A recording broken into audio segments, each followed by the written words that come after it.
Hoje a mensagem tem o tema Não me envergonho. Amém? Glória a Deus. Não me envergonho. Mateus 1,16. Vamos ler a palavra de Deus.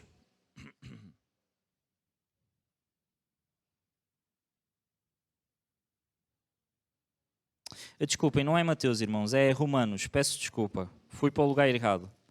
A minha mente estava em Mateus, porque também tem uma passagem em Mateus. É Romanos, peço desculpa. Glória a Deus. Romanos 1,16. Vamos passar por esse calor. Não, prometo que não vou demorar muito.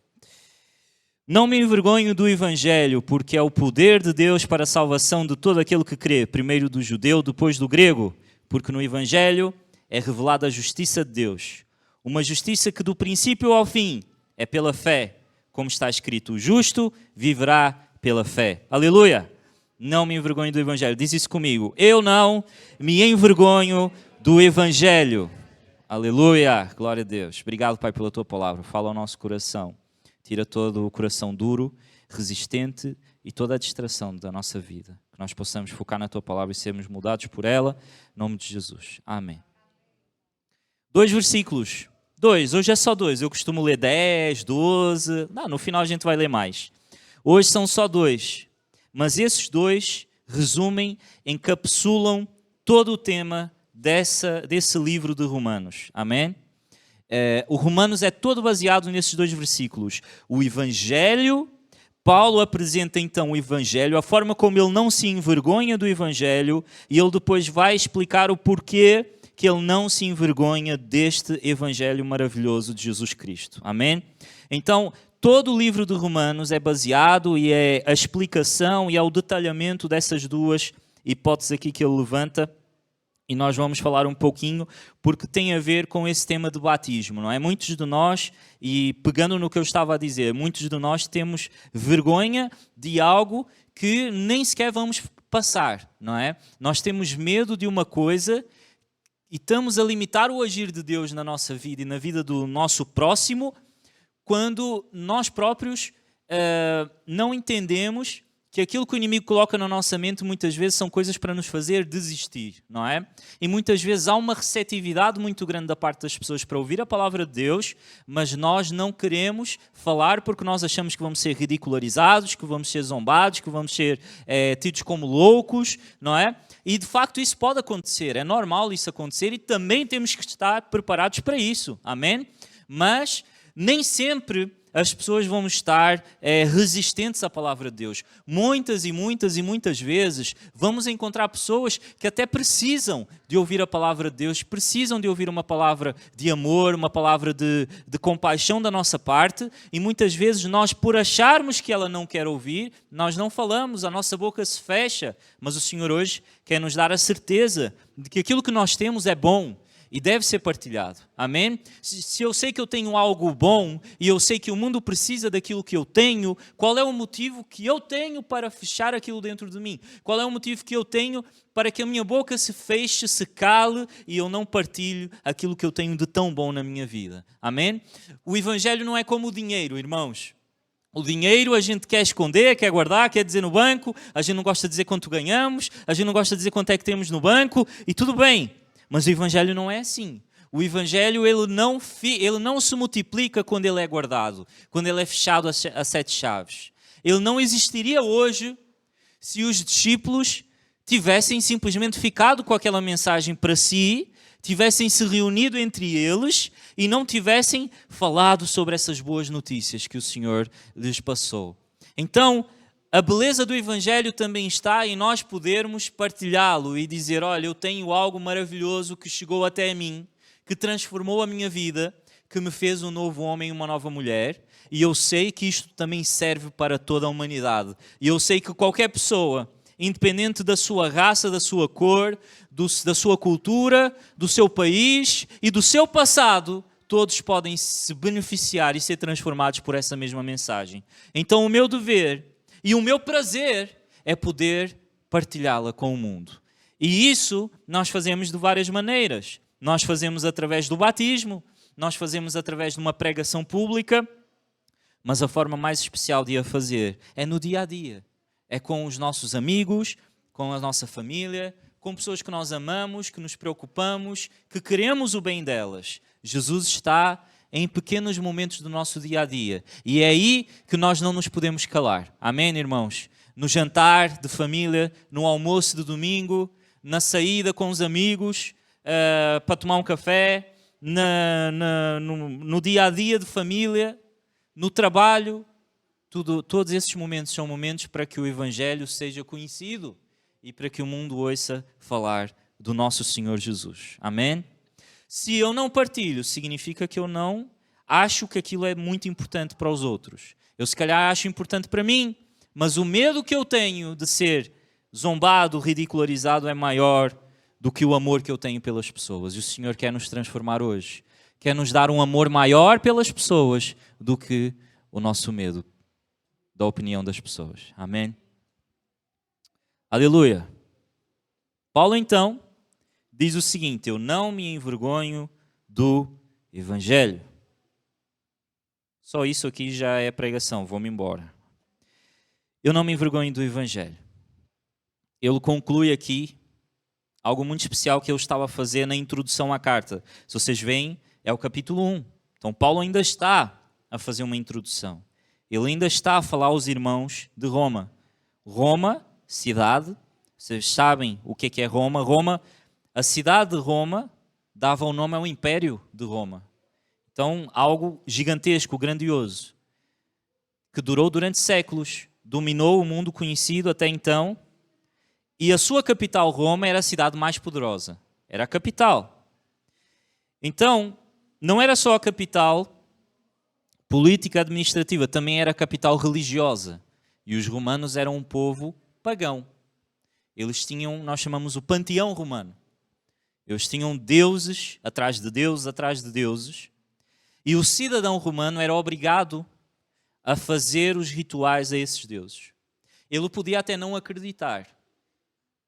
Há estudos que comprovam que o cidadão romano ele podia sequer não acreditar em Júpiter, ele podia não acreditar em algum deus do panteão romano, mas ele era obrigado a prestar culto, ele era obrigado a entregar sacrifícios àquele deus, porque adorar aqueles deuses fazia parte da cultura e de ser romano. Ele não podia negar aquilo. Paulo então escreve aos crentes que estão nessa cidade, dominada pelo paganismo, dominada pela idolatria, e ele vem falar sobre a esperança que temos de não nos envergonharmos diante do mundo e sermos firmes na nossa fé. Amém? Nós podemos estar no meio de intimidação, um meio intimidatório, um lugar onde nós não nos sentimos confortáveis em estar. É possível estarmos nesse lugar, mas o Senhor nos chama a que estejamos nesses lugares confiantes em quem nós cremos, sabendo que nós cremos no nosso Deus, sabendo que por mais que o mundo possa nos afrontar, nós continuamos firmes na palavra de Deus. Amém? Vejam então o versículo 16. Eu não me envergonho do Evangelho, porque é o poder de Deus para a salvação de todo aquele que crê, primeiro do judeu, depois do grego. Aleluia. Porque no Evangelho é revelada a justiça de Deus, uma justiça que do princípio ao fim é pela fé. Como está escrito, o justo viverá pela fé. Vamos focar nos conceitos-chave. O Evangelho é a boa notícia que Jesus veio trazer ao mundo. Qual é essa boa notícia? Há salvação para aquele que crê. Essa é a boa notícia. Nós não temos acesso a ela, nós estamos condenados a passar a eternidade longe de Deus, mas há uma boa notícia. Jesus veio nos dar acesso a passarmos a eternidade com Deus, por meio da fé nele. Essa é a boa notícia, não há melhor notícia do que essa, não é? Segundo conceito, o poder do Evangelho. Então, Paulo nos ensina que o Evangelho tem poder. O terceiro conceito, a justiça de Deus. O Evangelho revela a justiça de Deus. E o quarto conceito é a justiça vem mediante a fé. Então é a fé pela qual todo justo viverá e vive, e nós vivemos pela fé. Então Paulo diz que não se envergonha. Ele não se intimida, ele não tem medo. Paulo, antes disso, foi escorraçado de várias cidades. Foi zombado em Tessalônica. Foi odiado em Bereia. Foi zombado em Atenas. Tentaram expulsá-lo na Galácia, em Corinto, em Filipos. Paulo sofreu. Tentaram apedrejá-lo, tentaram matá-lo. Prenderam-no de várias formas. Então ele diz isto com segurança de quem viveu, de quem tem experiência. Ele não está a falar da boca para fora. Ele não passou anos preso, fechado num seminário e saiu de lá a pregar da boca para fora. Não, ele fala como quem viveu. E não há maior exemplo do que quem vive. Não há maior exemplo do que quem passou por aquilo que nós passamos muitas vezes. Paulo passou por ódio, por perseguição. Paulo passou por tudo aquilo que nós temos medo de passar e não passamos muitas vezes. Mas ele viveu e no final de passar por isso tudo, ele estava confiante em anunciar o Evangelho. E a força que ele tinha não só não desvaneceu, mas ainda aumentou. Todas essas provações fizeram com que Paulo ainda tivesse mais força para anunciar o Evangelho. Que coisa maravilhosa, que a oposição ainda nos motiva mais. O que é que a oposição faz a cada um de nós?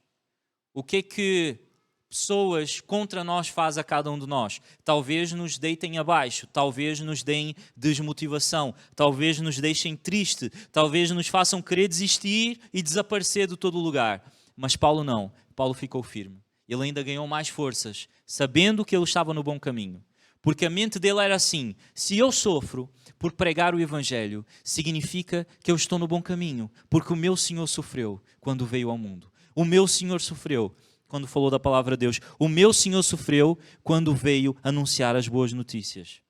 Então, se eu sofrer, eu estou a agradar ao meu Senhor. Amém? Então ele diz o seguinte: não me envergonho do Evangelho. Temos a ousadia de Paulo? Pergunta ao teu irmão: tu tens a ousadia de Paulo?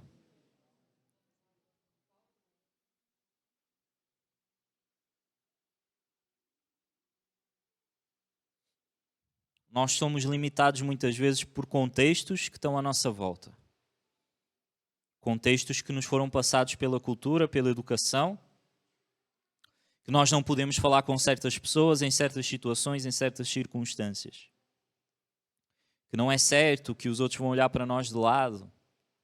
E nós nos tornamos excessivamente autoconscientes. Há pessoas que não são nada autoconscientes, não é? E são incomodativas, já passam para outro extremo. Mas há pessoas que são demasiado autoconscientes e acham que em todo momento estão no lugar onde não devia estar, que não merecem estar ali, que estão a incomodar toda a gente, que não podem abrir a boca porque senão vão dizer que ela é uma farsa, e então elas ficam caladas. Elas não sabem como que aquilo que está dentro delas possa ir para fora. Eu confesso que eu sofri muito já disso. Eu sou demasiado autoconsciente.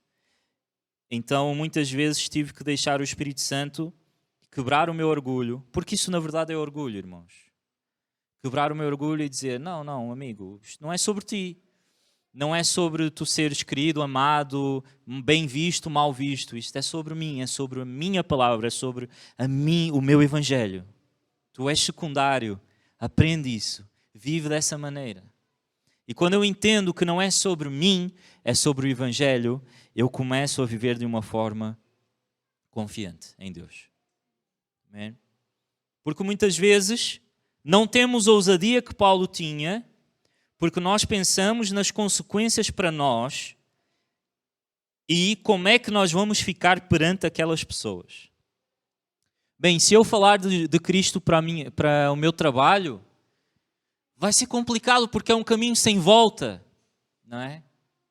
Eles acham que eu sou uma pessoa interessante, fixe, bem disposta, amigável. Eu de vez em quando digo ali umas coisas que não devia, faço umas coisas que não devia. E está tudo bem assim.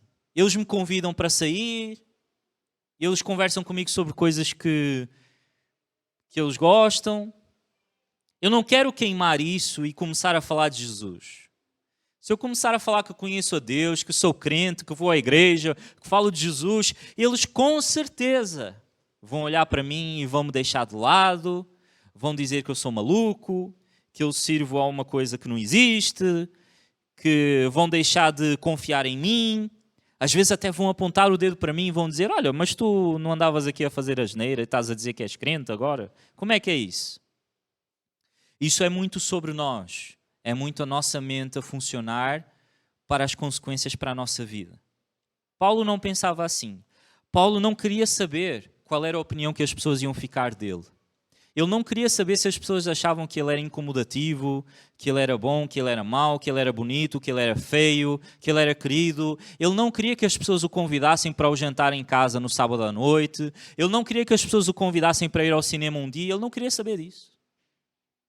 Ele estava preocupado em representar bem o nome de Jesus. Ele só tinha uma preocupação.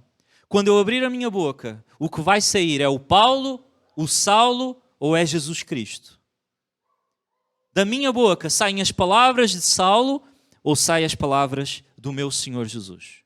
A preocupação dele é essa. E no final da minha pregação, as pessoas vão reconhecer que eu falei sobre Cristo ou eu vou deixar uma impressão só sobre a minha vida? Isso é muito importante nós termos em atenção. Nós nos preocupamos em não queimar pontos muitas vezes e vidas precisam do Evangelho. Vidas precisam da Palavra de Deus. Então, se for preciso, irmão, queima as pontes que forem necessárias, mas faz com que o Evangelho fique naquele coração. Às vezes a pessoa não vai querer falar contigo.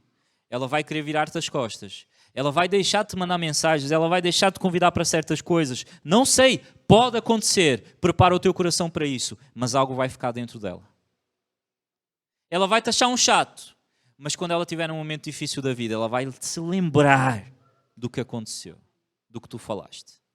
Eu conheço pessoas que não estão na igreja, que já estiveram, que já passaram, ou que nem sequer viram a igreja, que ouviram o Evangelho. Irmãos, elas até querem viver uma vida do jeito delas. Elas até querem. Elas até tentam. Mas já não dá para fugir da consciência.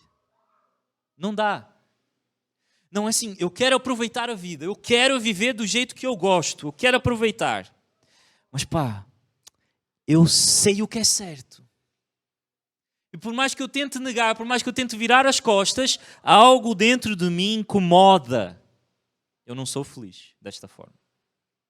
Mas eu também não posso apagar a minha memória e esquecer que eu uma vez ouvi falar de Jesus. E ela fica nessa dualidade. Eu quero viver uma vida do meu jeito, mas eu sei que esta vida não me traz felicidade real. Eu sei que só em Jesus eu tenho felicidade. Então essa pessoa pode te deixar de lado, mas o Evangelho vai ficar naquele coração. E tu tens de pensar o que é mais importante para ti. Ter amigos ou ter seguidores? Ter amigos ou ter discípulos? Sabem, fazer discípulos também é fazer amigos. Mas eu peço a Deus, eu não preciso ser o melhor amigo de ninguém. Eu preciso é que as pessoas olhem para mim e quando elas pensarem em mim, elas pensem em como é que eu vou fazê-las aproximarem-se mais de ti, Senhor. Eu posso estar em número 50 na lista de melhores amigos delas, eu não me importo. Mas se elas pensarem em mim, e se a primeira coisa que não vier à mente delas não for aquele homem, é diferente. Ele fala sobre alguém diferente. A vida dele tem a ver com Jesus Cristo. Eu estou feliz assim. Amém? Eu quero ser um pastor que olhem por ser pastor e não só por ser amigo. Eu quero ser amigo de todos vocês. Glória a Deus por isso. E considero-vos os meus amigos. Mas acima de tudo, irmãos, a vossa opinião sobre mim não deve basilar aquilo que eu vou fazer convosco em relação à palavra de Deus. Amém? Isso faz com que nós ganhemos inimigos, muitas vezes. Faz com que pessoas, às vezes, falem mal de nós, da igreja, da liderança da igreja, e está tudo bem. Se no final do dia eu posso deitar, colocar a minha cabeça no travesseiro e dizer assim, eu representei bem o Evangelho, eu já estou feliz. Há momentos em que dói o coração, mas acima de tudo, eu sei que eu me importei com aquela pessoa ao ponto de, às vezes, ser duro com ela. Eu amei aquela pessoa ao ponto de, às vezes, não facilitar com ela. Eu amei aquela pessoa ao ponto de, às vezes, não aceitar o estilo de vida dela e dizer que ele não está bem. Aquela pessoa pode não me amar mais, mas eu fiz aquilo que o Senhor me pediu. E eu quero que todos nós possamos ser assim. Vivermos antes de tudo pela palavra e só depois pela amizade. Porque a amizade não pode ser desculpa para encurtar, vocês entenderam? O pecado de ninguém. Certo, irmãos? A amizade não pode ser desculpa para nós, como diz o brasileiro, passar pano para ninguém, facilitar para ninguém. Amar verdadeiramente também significa representar bem o Evangelho. E se Jesus não acha bem algo em nós, nós também não podemos achar bem. E temos que amar ao ponto de mostrar que o Evangelho é real. Aleluia. Paulo deixa claro que o Evangelho requer renúncia. Jesus, quando estava no seu ministério, veio um homem ter com ele e disse, Jesus, eu quero te seguir, o que é que eu preciso fazer? Deixa tudo para trás, anda, segue-me. Jesus, faz jejum, ora, dá o dízimo, faz tudo. Senhor, eu já faço isso tudo. E Jesus disse, então, dá tudo o que tu tens, toda a riqueza que tu tens e segue-me. E o homem disse, não, isso eu não vou fazer. Ficou triste e virou as costas e já não seguiu Jesus. Porquê? Porque o amor dele estava no dinheiro. E Jesus disse, se o teu amor é o dinheiro vai acabar para ti. Mas ele não aceitou.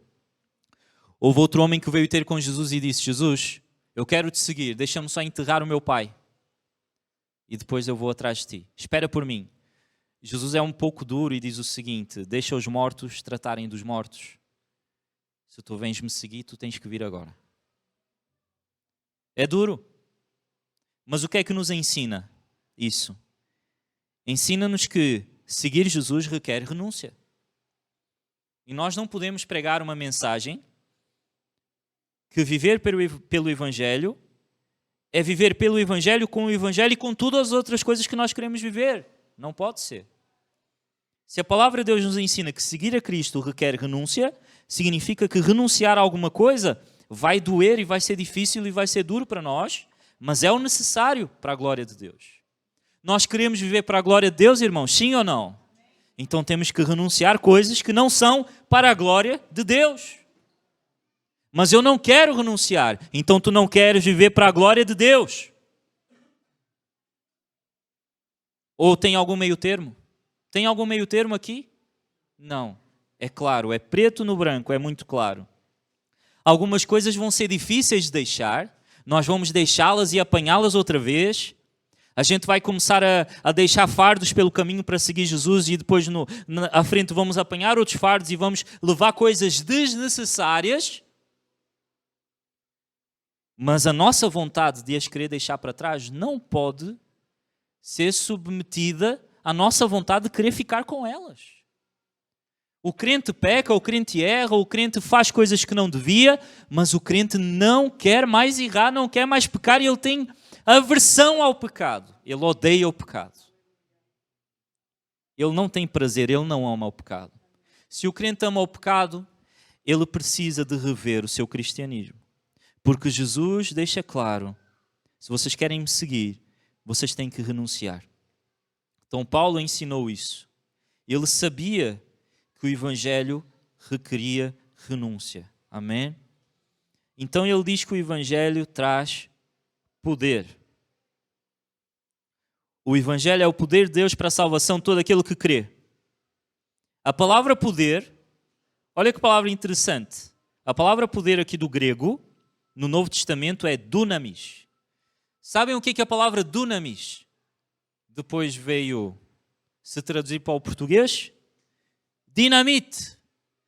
Olha que coisa interessante. A palavra dunamis é a palavra que significa poder no grego koiné, o grego bíblico, e ela hoje em dia é usada num termo como dinamite. Significa o quê? Um poder avassalador. Um poder explosivo, não é? Um poder que vai para além das nossas próprias forças. É um poder sobrenatural. O dunamis é o poder do Evangelho. O Evangelho tem poder sobre a nossa vida. Por que que Paulo confiava no Evangelho? Por que que Paulo diz que não se envergonhava do Evangelho? Porque ele sabia que o Evangelho tinha poder. Talvez nós nos envergonhemos do Evangelho porque nós não acreditamos que o Evangelho tenha poder. Nós achamos que é uma coisa interessante, bonita, boa, mas não sabemos o potencial que o Evangelho tem nas mãos de cada um que crê no seu poder. Então nós precisamos entender que o Evangelho é poderoso. Poderoso para transformar, para libertar, para trazer para a salvação o mais alto dos pecadores e o maior ofensor que já existiu. O Evangelho tem poder de salvar essas vidas. O Evangelho teve poder de nos salvar. O Evangelho tem poder de curar, de libertar e de transformar. Eu já vi demónios expulsos pelo Evangelho. Eu já vi curas acontecerem pelo Evangelho. Eu já vi vidas transformadas pelo Evangelho.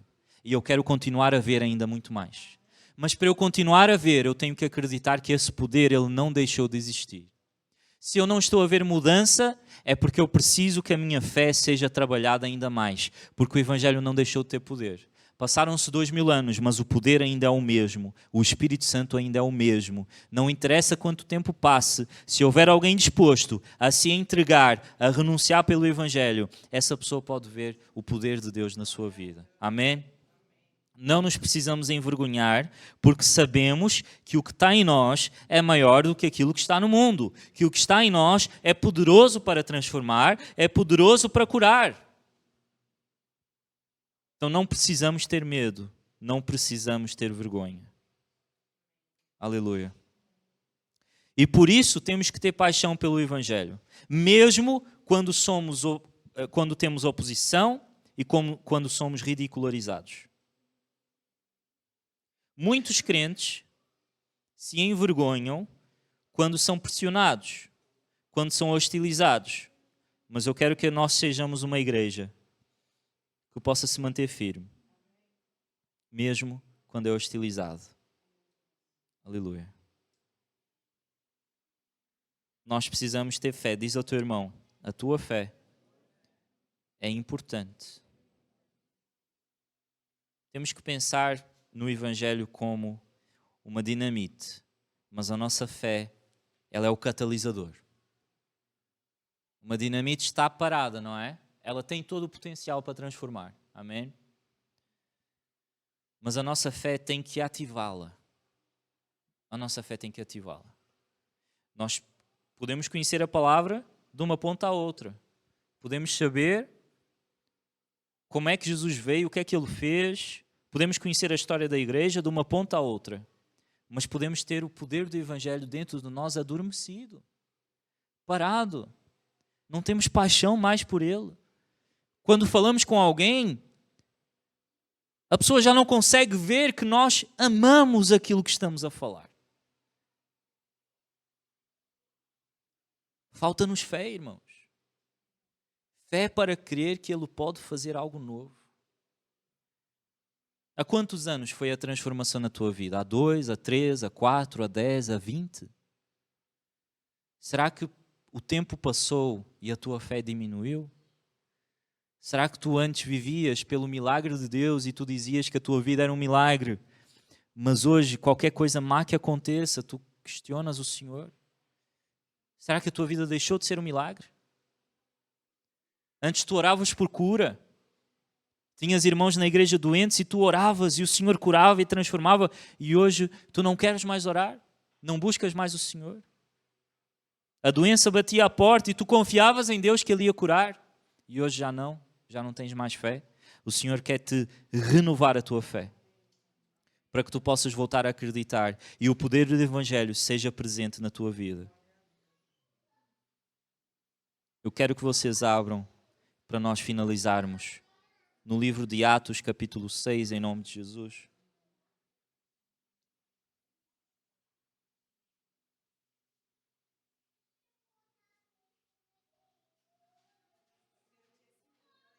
Amém. Enquanto vocês abrem,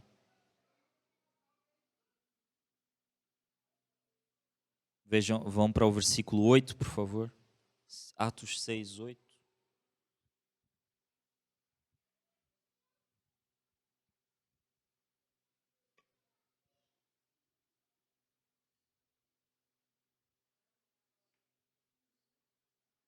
Nós podemos pensar, quanto mais coisas eu fizer, mais o poder de Deus vai ser visto. E não é assim. Não são as obras que fazem com que o Evangelho seja transformador. É a nossa fé. Amém? Só a nossa fé faz com que o Evangelho seja transformador e o poder do Evangelho seja visto. E não as nossas obras. Então, quando nós vamos abrir portas na nossa vida para que experimentemos o sobrenatural de Deus, nós temos que abrir essas portas através da fé. A fé é a chave que abre as portas do sobrenatural de Deus na nossa vida. E nós temos que viver uma fé viva, da qual faz com que o Evangelho do Senhor seja transformador. E não viver por obras. Muitos de nós dizemos, as coisas que eu faço tanta coisa, eu jejum, eu venho à igreja, eu oro todos os dias, eu leio a Bíblia todos os dias, mas olha, não consigo acreditar, não consigo ver nada, Deus não faz nada, Deus não muda a minha vida. Mas não é pelas coisas que tu fazes, irmão. Não é isso que vai mover o coração de Deus. É a tua fé. Se tu oras a Deus, tu tens que orar por mais fé. Tu não tens que orar e fazer um peditório. Ora, Deus, a lista do que eu tenho para pedir é esta. Deus, pelo meu pai, pela minha mãe, pelo meu filho, pela minha família, pelo meu trabalho, pelo meu dinheiro, pelo carro do sonho, pelas jantes do sonho, pelo casaco do sonho, pelas sapatilhas do sonho. Tudo isso, Deus, quando me quiseres dar, amém, glória a Deus, aleluia.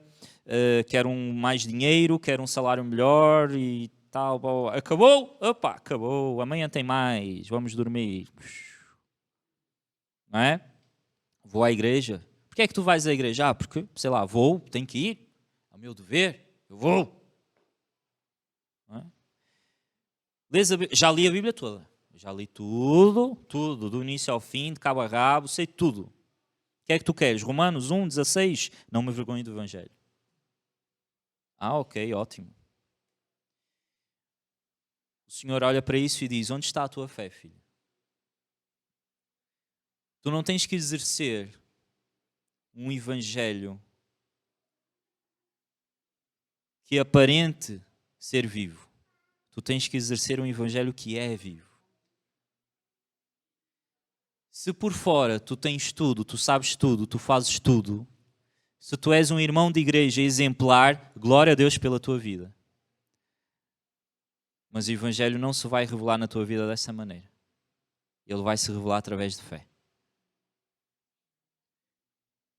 Então ora mais por fé. Se tiveres que passar 2 horas na tua oração a pedir mais fé em Deus, porque tu precisas de crer mais em Deus, tu precisas de confiar mais em Deus quando as coisas não estão bem, faz isso. Toda a tua oração, se for necessário. Deus, eu tenho uma crise de fé, eu já não creio. Então, pede a Deus para te aumentar a fé. Faz isso a tua prioridade. Porque a chave para viver o sobrenatural de Deus é uma fé sobrenatural, irmãos.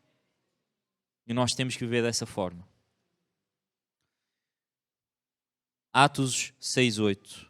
E Estevão, cheio de fé e de poder, fazia prodígios e grandes sinais entre o povo. E levantaram-se alguns que eram da sinagoga chamada de Libertos, e dos Cireneus e dos Alexandrinos, e dos que eram de Cilícia e da Ásia, e disputavam com Estevão. E não podiam resistir à sabedoria e ao espírito com que falava. Então subornaram uns homens para que dissessem: ouvimos-lhe proferir palavras blasfemas contra Moisés e contra Deus. E excitaram o povo, os anciãos e os escribas. E investindo com ele, o arrebataram e o levaram ao conselho. Apresentaram falsas testemunhas que diziam: este homem não cessa de proferir palavras blasfemas contra este santo lugar e a lei. Porque nós lhe ouvimos dizer que esse Jesus Nazareno há de destruir este lugar e mudar os costumes que Moisés nos deu. Então todos os que estavam assentados no conselho, fixando os olhos nele, viram o seu rosto como o rosto de um anjo. Aleluia. Vamos continuar a ler, versículo 16. 16. Não tem mais um? Capítulo a seguir, peço desculpa. Capítulo 7. Então o sumo sacerdote perguntou a Estevão: são verdadeiras essas acusações? E Estevão responde: irmãos e pais, ouçam-me, o Deus glorioso apareceu a Abraão, nosso pai, estando ele ainda na Mesopotâmia, antes de morar em Harã, e lhe disse: saia da sua terra, do meio dos seus parentes, e vá para a terra que eu lhe mostrarei. Então ele saiu da terra dos caldeus e se estabeleceu em Harã. Depois da morte do seu pai, Deus o trouxe a esta terra, onde vocês agora vivem. Deus não lhe deu nenhuma herança aqui, nem mesmo o espaço de um pé, mas lhe prometeu que ele, e depois dele, os seus descendentes possuiriam a terra, embora naquele tempo Abraão não tivesse filho. Deus lhe falou desta forma: os seus descendentes serão peregrinos numa terra estrangeira e serão escravizados e maltratados por 400 anos. Mas eu castigarei a nação a quem servirão como escravos, e depois sairão dali e me adorarão neste lugar. E deu a Abraão a aliança da circuncisão. Por isso Abraão gerou Isaque e o circuncidou 8 dias depois do seu nascimento. Mais tarde Isaque gerou Jacó e os 12 patriarcas. Os patriarcas, tendo inveja de José, venderam-no como escravo para o Egito, mas Deus estava com ele e o libertou de todas as tribulações, dando a José o favor da sabedoria diante do faraó, rei do Egito. Este o tornou governador do Egito e de todo o seu palácio.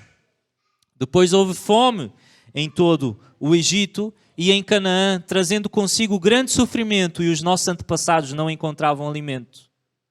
Ouvindo que havia trigo no Egito, Jacó enviou os nossos antepassados em sua primeira viagem. Na segunda viagem dele, José fez-se reconhecer por seus irmãos, e o faraó pôde conhecer a família de José. Depois disso, José mandou buscar o seu pai Jacó e toda a sua família, que eram 75 pessoas. Então Jacó desceu ao Egito, onde faleceram ele e os nossos antepassados. Vamos dar um saltinho. Ele continua a explicar toda a história do povo judeu. Ele está a falar para o seu próprio povo, não é?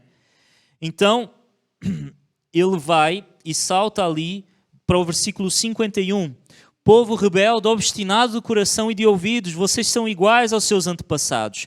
Sempre resistem ao Espírito Santo. Qual dos profetas os seus antepassados não perseguiram? Eles mataram aqueles que prediziam a vinda do justo, de quem agora vocês se tornaram traidores e assassinos. Vocês que receberam a lei por intermédio de anjos, mas não lhe obedeceram. Ouvindo isso, ficaram furiosos e rangeram os dentes contra ele. Mas Estevão, cheio do Espírito Santo, levantou os olhos para o céu e viu a glória de Deus, e Jesus em pé à direita de Deus, e disse: vejo os céus abertos e o Filho do Homem em pé à direita de Deus. Mas eles taparam os ouvidos e, dando fortes gritos, lançaram-se todos juntos contra ele. Arrastaram-no para fora da cidade e começaram a apedrejá-lo. As testemunhas deixaram seus mantos aos pés de um homem chamado Saulo. Enquanto apedrejavam Estevão, este orava: Senhor Jesus, recebe o meu espírito. Então caiu de joelhos e bradou: Senhor, não os consideres culpados deste pecado. E tendo dito isso, adormeceu. E Saulo estava ali, consentindo na morte de Estevão. Saulo é Paulo. Paulo foi o homem que escreveu Romanos 1:16. Todas as nossas decisões têm consequências. Nós não vivemos sem elas. Olha a coisa interessante. O fato de Estevão não se amedrontar e não se envergonhar fez com que Paulo visse alguma coisa diferente naquele homem. Paulo era um dos que o matou.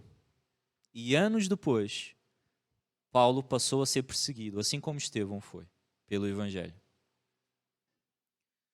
O nosso testemunho, irmãos, serve de transformação para muito mais pessoas. Nós temos de ter confiança nisso. Saber que hoje podemos ser perseguidos, podemos ser odiados, mas estamos a dar testemunho para os nossos filhos. Para que eles possam saber que os meus pais enfrentaram a oposição, mas eles foram firmes até o fim. Eles não arredaram o pé quando a luta foi mais dura. Eles ficaram firmes. E que nós possamos fazer isso pelas pessoas que nós amamos e também por aquelas que não amamos. Porque o Evangelho é o poder de Deus para a salvação de todos. Todos. Amém? Todos. E é com esse coração hoje, não envergonhado, que nós vamos fechar os nossos olhos